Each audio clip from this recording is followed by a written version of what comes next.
Morning students आज मैं आपको पार्ट 4 पढ़ाने जा रही हूँ। पार्ट 3 आपका खत्म हो चुका है। पार्ट 4 और पार्ट 4 क्या है? पुष्प की अभिलाषा। ये एक मशहूर कविता है और इसके कवि कौन है? श्री माखनलाल चतुर्वेदी जी। ठीक है, तो पुष्प की अभिलाषा मतलब पुष्प मतलब फूल और अभिलाषा मतलब इच्छा।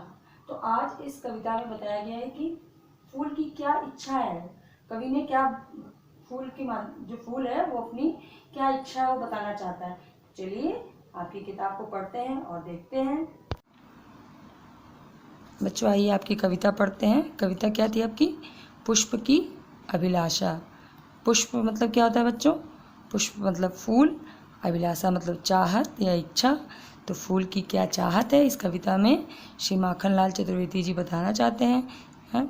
तो देखिए, पहले तो ये देखिए, हमें अपनी मातृभूमि के लिए शहीद हुए लोगों का सम्मान करना चाहिए। प्रस्तुत कविता हमें अपने देश के लिए अपने प्राण तक न्यौछावर करने के लिए प्रेरित करती है। ठीक है, आगे आइए कविता पे। चाह नहीं मैं सुरबाला के गहनों में गूथा जाऊं, चाह नहीं प्रेमी माला में बिंद प्यारी को ललचाऊं। कवि क्या कहना चाह रहे हैं पुष्प के माध्यम से? कि पुष्प की कोई ऐसी चाहत नहीं है कि सुरबाला मतलब सुंदर कन्या के गहनों में गूथा, सुंदर कन्या के आभूषण बने और उसमें आभूषण में गूंथना मतलब पिरोया, वो उन आभूषणों में बंध कर नहीं रहना चाहता था।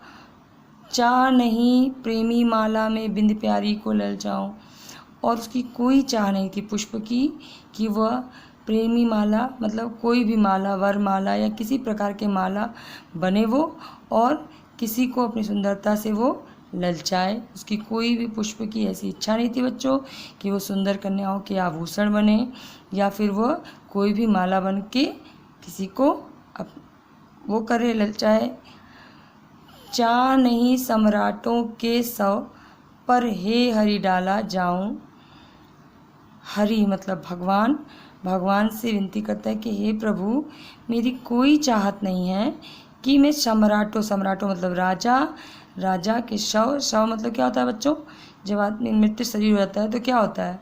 मृत शरीर को शव कहते हैं।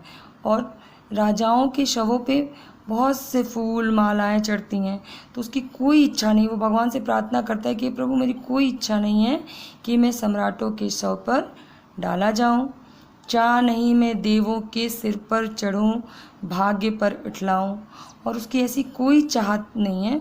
फिर देखिए क्या कह रहा है, एक बार तो प्रभु से प्रार्थना कर रहा है कि प्रभु मुझे कोई चाहत नहीं है कि मैं सम्राटों के शव पर डाला जाऊं, और दूसरी तरफ क्या कह रहा है, उसकी ये भी चाहत है कि वो देवों, वो भगवान के ऊपर भी नहीं चढ़ना चाहता है और ना वो अपने भाग्य पर इतराना चाहता है कि अरे मैं तो भगवान के ऊपर डाला जा रहा हूँ। ऐसी उसकी कोई चाहत नहीं बच्चों। उसकी चाहत देखिए क्या है। मुझे तोड़ लेना वनमाली, मुझे तोड़ लेना वनमाली, उस पथ पर देना तुम फेंक, मातृभूमि पर शीश चढ़ाने, जिस पथ जाएं वीर अनेक। फिर पुष्प क्या कहता है?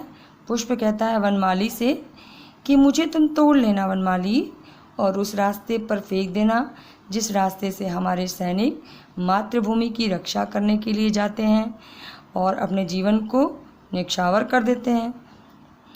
रास्ते पे मुझे, उस रास्ते पे क्या करना वनमाली? मुझे फेंक देना। तो देखिए बच्चों, ये पुष्प की कितनी अच्छी चाहत है अपने देश के सैनिकों के प्रति। ठीक है बच्चों, तो आप इस कविता को पढ़िए और आगे का भाग हम दूसरी ऑनलाइन क्लास में बताएंगे।